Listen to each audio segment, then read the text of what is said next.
নমস্কার, আমি বুলটি। আজকে আমি পাঠ করব মানিক বন্দ্যোপাধ্যায়ের লেখা স্বামী স্ত্রী গল্পটি। স্বামী স্ত্রী একটি সামাজিক গল্প, একেবারে আপনার আমার বাড়ির গল্প। রাত 10টায় মেনকা ঘরে এলো। এ বাড়িতে সকাল সকাল খাওয়া দাওয়ার হাঙ্গামা চুকে যায়। ছোট ঘর, চওড়ার চেয়ে লম্বায় 2 হাতের বেশি হবে না। মেনকার বিয়েতে মেনকার স্বামী গোপালকে দেওয়া খাটখানায় ঘরের অর্ধেক জুড়ে আছে। খাটের সঙ্গে কোনাচেভাবে পাশ কাটানোর কৌশলে পাতা আছে গোপালের ক্যাম্প চেয়ার। চারদিকে চেয়ারটির পাশ কাটিয়ে চলাফেরা করা সম্ভব। সামনে ছোট একটি টুলে পা উঠিয়ে এই চেয়ারে চিত হয়ে গোপাল আরাম করে বিড়ি মেশাল দিয়ে সিগারেট খায় আর বই পড়ে। পপুলার বই, উঁচু দরের বই যারা লেখেন তাদের পর্যন্ত, যে বই পড়ে সময় কাটিয়ে মনকে বিশ্রাম দিতে হয়। ঘরের এক কোণে ট্রাঙ্ক ও সুটকেস, স্টিল, চামড়া আর টিনের। ট্রাঙ্কটি মেনকার বিয়ের সময় পাওয়া। রং যদিও এখনো উজ্জ্বল, তবে কিসের ঘা লেগে যেন একটা কোণ থেবড়ে গেছে। দেওয়ালে কয়েকটি বাজে ছবি আর মেনকা ও গোপালের বড় একটি ফটো টাঙানো। শাড়ি পরার ঢং, গয়নার আধিক্য আর চুল বাঁধার কায়দা ছাড়া ফটোর মেনকার সঙ্গে যে মেনকা ঘরে এলো তার বিশেষ কোনো তফাৎ চোখে পড়ে না। গায়ে একটু পুরন্ত হয়েছে মনে হয়, আবার সন্দেহও জাগে। ফটোর গোপালের চেয়ে ক্যাম্প চেয়ারের গোপাল কিন্তু অনেক রোগা। এতে ফটোর কোনো ফাঁকি নেই। বিয়ের পর সত্যই গোপাল রোগা হয়ে গেছে। বিয়ে করার জন্য অথবা চাকরি করার জন্য তা বলা কঠিন, কারণ চাকরি আর বিয়ে তার হয়েছে প্রায় একসঙ্গে। ঘরে এসে দরজায় খিল তুলে দিয়ে মেনকা সেমিত ছাড়ল। খাটের প্রান্তে পা ঝুলিয়ে বসে জোরে জোরে পাখা চালিয়ে বলল, বাবা বাঁচলুম। গোপাল বই নামিয়ে তার দিকে তাকিয়ে সাই দেওয়া হাসি একটু হাসল। তারপর আবার বই তুলে নিল। উফ মাগো, সেদ্ধ হয়ে গেছে একেবারে। এবার আর গোপাল বই নামালো না। পড়তে পড়তেই বলল, হ্যাঁ, বিশ্রী গরম পড়েছে। টেবিল ফ্যানটা তো তুমি আর কিনলে না। তুমি শাড়িটা না কিনলে ন্যাংটো হয়ে তো আর থাকতে পারি না। পাখার হাওয়া গায়ে না লাগাতে তাই সে এমন হয়ে গেছে। ঘর যেন নির্জন, একজোড়া চোখও যেন ঘরে নেই। 3 মাস বাপের বাড়িতে কাটিয়ে 7 দিন আগে এখানে এসেছে।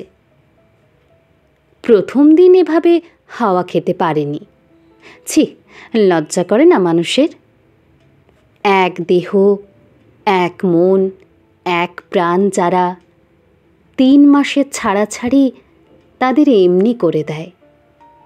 দেখা হওয়া মাত্রই চট করে এক হয়ে যেতে পারে না।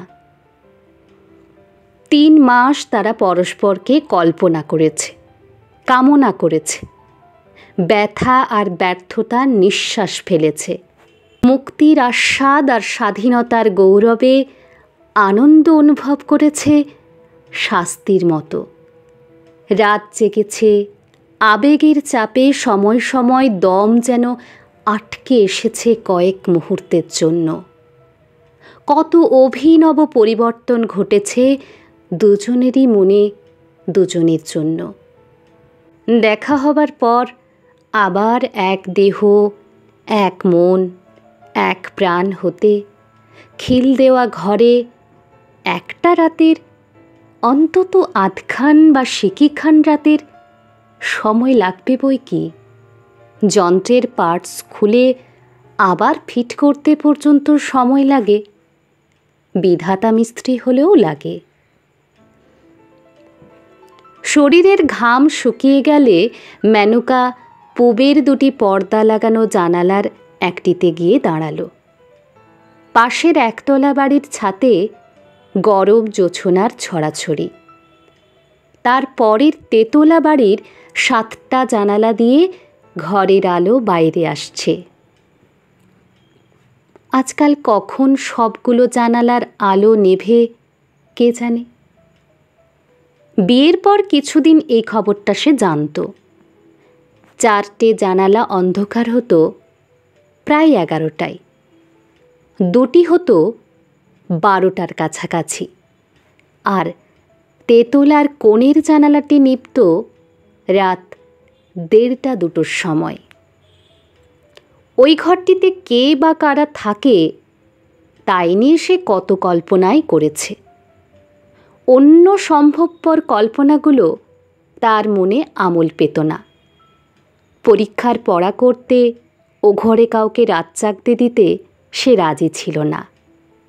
তার কেমন বিশ্বাস জন্মে গিয়েছিল তেতলার ওই কোণের ঘরটিতে তাদেরই মতো কোনো দম্পতি থাকে, যাদের বিয়ে হয়েছে এই অল্পদিন।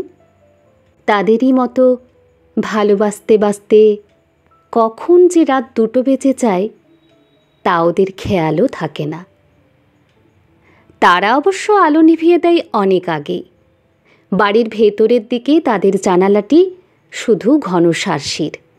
ঘরের মধ্যে নজর চলে না, কিন্তু আলো জ্বলছে কিনা তা জানা যায়। ওদের তেতলার কোণের ঘরটিতে হয়তো আলো জ্বালিয়ে রাখার অসুবিধে নেই। বাপের বাড়ি থেকে ফিরে আসবার দিন তারা প্রায় রাত 3টে পর্যন্ত জেগেছিল, কিন্তু সেদিন ও বাড়ির জানালার দিকে তাকাতে খেয়ালও হয়নি।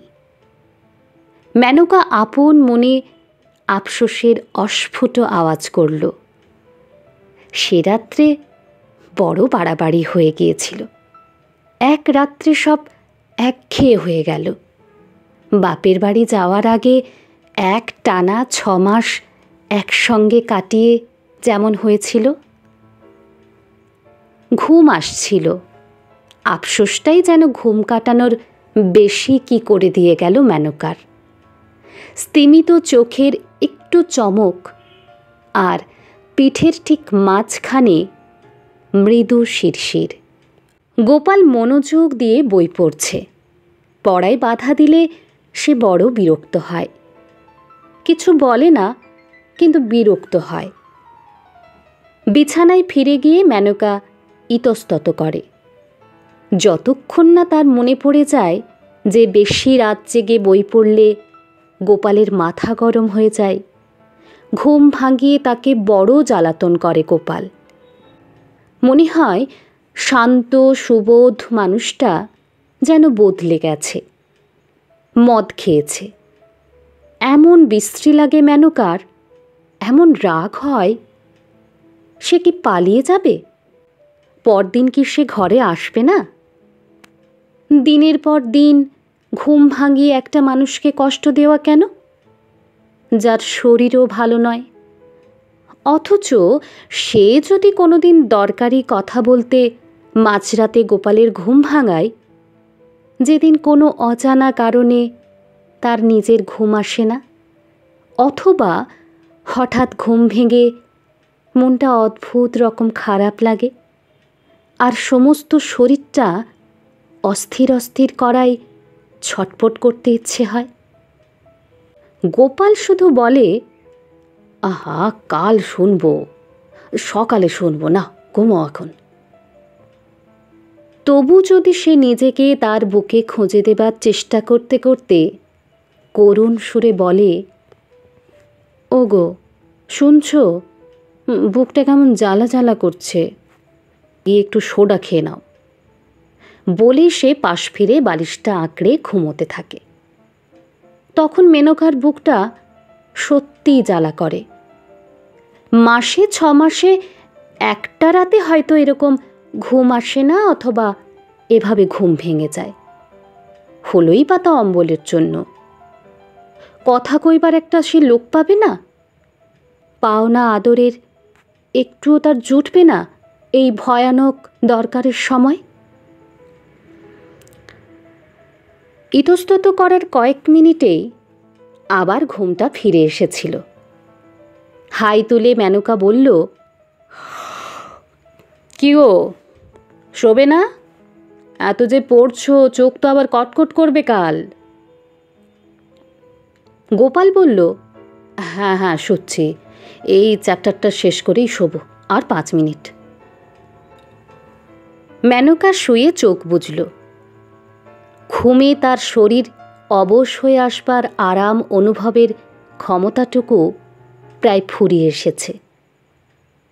বই ফেলে টুল ঠেলে চেয়ার সরিয়ে গোপালের উঠবার শব্দে একটু সচেতন হয়ে উঠল। ভয়ে ভয়ে চোখ মেলে একবার গোপালের মুখের দিকে চেয়ে নিশ্চিন্ত হয়ে আবার চোখ বুজল। না, গোপালের মাথা গরম হয়নি, ঘুম পেয়েছে। এক নজর তাকালেই মেনকা ওসব বুঝতে পারে। গোপালের চোখ মুখের সব চিহ্ন আর সংকেত তার মনের মুখস্থ হয়ে গেছে। আলো নিভিয়ে মেনকার পা মাড়িয়ে গোপাল নিজের জায়গায় শুয়ে পড়ল। মেনকা জড়ানো গলায় শুধল, কাল ছুটি না? গোপাল জবাব দিল, দুজনে মিনিট 10 ঘুমিয়েছে। এমন সময় ট্যাক্সি করে বাড়িতে এলো অতিথি। একেবারে পর নয়, সস্ত্রীক গোপালের ভাইরা ভাইয়ের ভাই রসিক। গত অগ্রহায়ণে রসিক বিয়ে করেছে। বউকে বাপের বাড়ি রেখে আসবার জন্য আজ 12টার গাড়িতে তারা রওনা হয়েছিল। 6:30টায় কলকাতা পৌঁছে আবার রাত 9টার গাড়ি ধরবে। অ্যাক্সিডেন্টের জন্য লাইন বন্ধ থাকায় তাদের গাড়ি কলকাতা এসেছে রাত 10টায়। এত রাত্রে কোথায় যায়, তাই এখানে চলে এসেছে। নইলে এত রাত্রে কোনো খবর না দিয়ে মনে করে যে এসেছে, এই আমাদের ভাগ্যি। স্টোভ ধরিয়ে মেনকা লুচি ভাজতে বসল।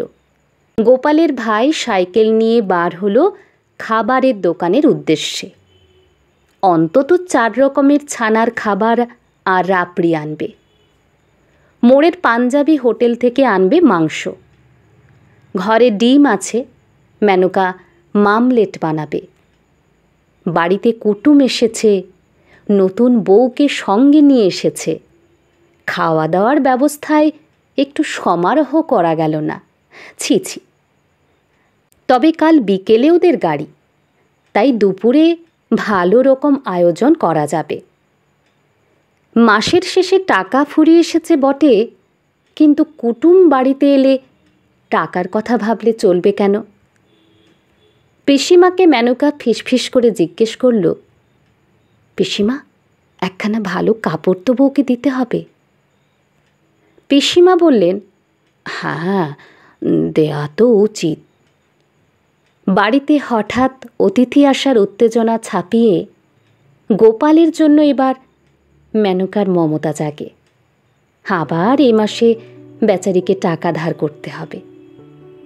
একটা মানুষ খেটে খেটে মরে গেল। ভাই বোন মাসি পিসি সবাই লুটেপুটে তার রোজগার খাচ্ছে। তার উপর আবার কুটুমের এসে অতিথি হওয়া চাই। একটা টেবিল ফ্যান কেনার স্বাদ পর্যন্ত বেচারার মেটে না। সেই বা কেমন মানুষ, ঘেমে নিয়ে অফিস থেকে ফিরলে 10 মিনিট একটু হাওয়া পর্যন্ত করে না তাকে। আজ রাত্রে পাখার বাতাস দিয়ে ওকে ঘুম পাড়িয়ে তবে সে ঘুমোবে। এক হাতে হাওয়া করবে, অন্য হাতে মাথার চুলে বেলি কেটে দেবে। রসিক খেতে বসল ঘেরা বারান্দায়। রসিকের বউকে বসানো হলো ঘরে। রসিকের কাছে বসলেন পিসিমা। তার বউয়ের ডাইনে বাঁয়ে গা ঘেঁষে বসল মেনকার দুই ননদ। এদিকে ওদিকে নড়ে চড়ে বেড়াতে বেড়াতে গোপাল রসিকের বউকে দেখছে, আগ্রহের সঙ্গে দেখছে। প্রথমে রসিকের বউকে দেখে গোপাল যেন একটু আশ্চর্য হয়ে গিয়েছিল। আলাপ করতে গিয়ে লজ্জায় তাকে কাবু হয়ে পড়তে দেখে যেন একটু আহত হয়েছিল। সহজ একটা ঠাট্টায় তাকে ঠিক করে হাসিয়ে কথা বলতে পারায় খুশির যেন তার সীমা ছিল না। লুচি ভাজতে ভাজতে এসব মেনকা লক্ষ্য করেছে। এখন দুজনের খাওয়া তদারকের ছুতোয় ক্রমাগত বারান্দা থেকে ঘরে গিয়ে চোখ বুলোচ্ছে রসিকের বউয়ের সর্বাঙ্গে। অন্য কারো চোখে পড়বার মতো কিছু নয়, অন্য কারো সাধ্যও নেই গোপালের চলাফেরা আর হাসি মুখে মানানসই কথা বলার মধ্যে অতিরিক্ত কিছু আবিষ্কার করা। মেনকার মতো চোখ তো ওদের কারো নেই, কিন্তু গোপাল এরকম করছে কেন? রসিকের বউ সুন্দরী বলে? হ্যাঁ, মেয়েটার রূপ আছে, একটু কড়া ধাঁচের রূপ, যে রূপ কাপড় জামায় বিশেষ চাপা পড়ে না, বরং আরও উগ্র, আরও অশ্লীল হয়ে দাঁড়ায়। রাস্তার লোক হাঁ করে তাকিয়ে থাকে, বাড়ির মানুষ সশঙ্ক অবস্থায় দিন কাটায়, আর রূপের অহংকারে রূপসীটির মাটিতে পা পড়ে না। গোপাল শান্ত মিষ্টি রূপ ভালোবাসে, মেনকার মতো রূপ। রসিকের বউকে দেখে তার তো বিচলিত হবার কথা নয়। ঘরে গিয়ে একটু খোঁচা দিতে হবে, বুঝতে হবে ব্যাপারখানা কি। অতিথিদের খাওয়া শেষ হতেই তাদের শোয়ার সমস্যা নিয়ে পিসিমা, মেনকা আর গোপালের পরামর্শ হলো। পিসি বললেন, বলি কি, ভূপাল আর কানায় এক বিছানায় শোবে, ওর বউকে বরং ওই অনুবিনুদের ঘরে দেওয়া হোক, একটা রাত তো। গোপাল বলল, না না না, তা কি করে হয়, নতুন বিয়ে হয়েছে, ওদের একটা ঘর তো দেওয়া উচিত, ওরা না হয় আমার ঘরে থাকবে। পিসিমা ঢোক গিলে বললেন, তবে তাই করো। তারপর রাত 1টার সময় বাড়ির সব আলো নিভল। গোপাল শুলো ভূপালের ছোট চৌকির ছোট বিছানায়, মেনকা শুলো অনু বিনু দুই ননদের মাঝখানে। রাত্রিবেলা একান্ত দুর্লভ বৌদিকে ঘটনাচক্রে কাছে পেয়ে অনুবিনুর আহ্লাদের আর সীমা নেই। না ঘুমিয়ে সারা রাত গল্প করবে ঘোষণা করে মিনিট 10 ফোয়ারার মতো, এবং তারপর আরও 10 মিনিট ঝিমিয়ে কথা বলে 8 ঘন্টার মধ্যেই দুজনে ঘুমিয়ে পড়ল। মেনকা রইল জেগে। গোপালকে তার কত কথা বলার ছিল, কিছুই বলা হলো না। আজকের রাতটা কাটবে, এই দীর্ঘ অফুরন্ত রাত, তারপর সারাটা দিন যাবে। কিছুতেই কাটতে চায় না এমন একটা দিন। রাত 10টায় সে গোপালের সঙ্গে কথা বলার সুযোগ পাবে, ততক্ষণে বাসি হয়ে যাবে সব কথা, বলার আর কোনো মানেই থাকবে না। তাছাড়া পিসিমা কাল ওদের এখানে থেকে যেতে বলেছেন। কাল দিনটা বড় খারাপ, যাত্রা শুভ নয়, তাই রসিকেরা হয়তো কালও এখানে থেকে যাবে, রাত্রে দখল করবে তার ঘর। তাহলে সেই পরশু রাত্রের আগে গোপালকে সে আর কাছে পাচ্ছে না। কি হতচ্ছাড়া একটা বাড়িই গোপাল নিয়েছে, একটা বাড়তি ঘর নেই। বাড়তি ঘর থাকবেই বা কি করে? ভাই বোন মাসি পিসিতে বাড়ি গিজগিজ করছে। গোপালের দোষ নেই, এই বাড়ির জন্যই মাসে মাসে 35 টাকা ভাড়া গুনছে। সকলের সুখের জন্য খেটে খেটে সারা হয়ে গেল মানুষটা, একটু যেন রোগাও হয়ে গেছে আজকাল। নিশ্চয়ই রোগা হয়ে গেছে। পরশু যখন তাকে জড়িয়ে ধরেছিল, কই আগের মতো জোরে তো ধরেনি। কাছে থাকলে আজকেই পরখ করা যেত কতখানি দুর্বল হয়ে পড়েছে। কাল সকালে চেয়ে দেখতে হবে গোপালের চেহারা কেমন আছে। কাল থেকে একটু বেশি মাছ দুধ খাওয়াতে হবে তাকে। এখন গিয়ে যদি একবার দেখে আসে। ভূপাল আর কানাই নিশ্চয়ই ঘুমিয়ে পড়েছে, কিন্তু আলো জ্বালালে যদি ওদের ঘুম ভেঙে যায়, অন্ধকারে গায়ে হাত বুলোতে গেলে গোপাল যদি জেগে যায়। আজ রাত্রে আর কিছু হবে না। আজ সে ফাঁদে পড়ে গেছে। হাট ফেল করে এখন সে যদি মরেও যায়, গোপালের একটু আদরও পাবে না। কোনো উপায় নেই, কোনো ব্যবস্থাই করা যাবে না। একটা বাড়তি ঘর যদি থাকতো। রাত্রি স্তব্ধতা মেনকার কানে ঝমঝম শব্দ তুলে দেয়। ছুতো আর কৈফিয়তের আশ্রয় ছেড়ে যুক্তি আর সঙ্গতি স্তর অতিক্রম করে চিন্তা তার সোজাসুজি স্পষ্টভাবে গোপালকে চেয়ে বসে। পুরনো অভ্যস্ত মিলনের পুনরাবৃত্তি। তারপর মেনকা মরে যেতেও রাজি আছে। শুনছ? একসঙ্গে শীত আর গ্রীষ্ম অনুভব করে মেনকা শিউরে উঠল। জানালার শিকে মুখ ঠেকিয়ে গোপাল গলা আরেকটু চড়িয়ে বলল, ঘুমিয়েছ নাকি? বলছি আমায় একটা অ্যাসপিরিন দিয়ে যাও তো। মেনকা সাড়া দেবার আগেই ঘরের এক প্রান্ত থেকে পিসিমা বললেন, কে রে? গোপাল, কি হলো কি? শরীর খারাপ লাগছে নাকি রে? না না, ওই গরমে মাথা ধরেছে আর কি, অ্যাসপিরিন খাবো একটা।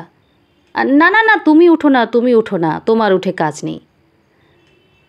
মেনকা দরজা খুলে বেরিয়ে এলো। অ্যাসপিরিন যে ঘরে রয়েছে। তবে অ্যাসপিরিন থাক, ছাতে গিয়ে একটু শুই, বুঝলে? ভূপালদের ঘরটা বড় গরম। খোলা ছাতে শোবে? অসুখ করে যদি? না না না, কিছু হবে না, একটা পাটি বিছিয়ে দাও তো। ঘর থেকে মেনকা পাটি আর বালিশ নিয়ে এলো। একটি বালিশ। বারান্দা পার হয়ে ছাদের সিঁড়ির দিকে যাবার সময় তাদের ঘরের সামনের শাসির জানালার কাছে তাকে দাঁড় করিয়ে গোপাল চুপি চুপি বলল, দেখেছ, এর মধ্যেই ঘুমিয়ে পড়েছে। শার্সি অন্ধকার। রসিকের নাক ডাকার শব্দ বাইরে থেকে শোনা যাচ্ছে। মেনকা বলল, ঘুমোবে না? রাত কি কম হয়েছে নাকি? ছাতে পাটি বিছিয়ে মেনকা বালিশ ঠিক করে দিল। গোপাল শুধালো, তোমার বালিশ আনলে না? আমিও শোবো নাকি এখানে? গোপাল হাত ধরতেই সে পাটিতে বসে পড়ল। সবাই কি ভাববে? গোপাল জড়িয়ে ধরতে কিছুক্ষণ তার শ্বাস বন্ধ হয়ে রইল। আর সিঁড়ি ভাঙতে পারি না, একটা বালিশেই হয়ে যাবে। তেতলা বাড়ির কোণের সেই ঘরের জানালাটা আলিশার উপর দিয়ে দেখা যাচ্ছিল। এখনো সে ঘরে আলো জ্বলছে।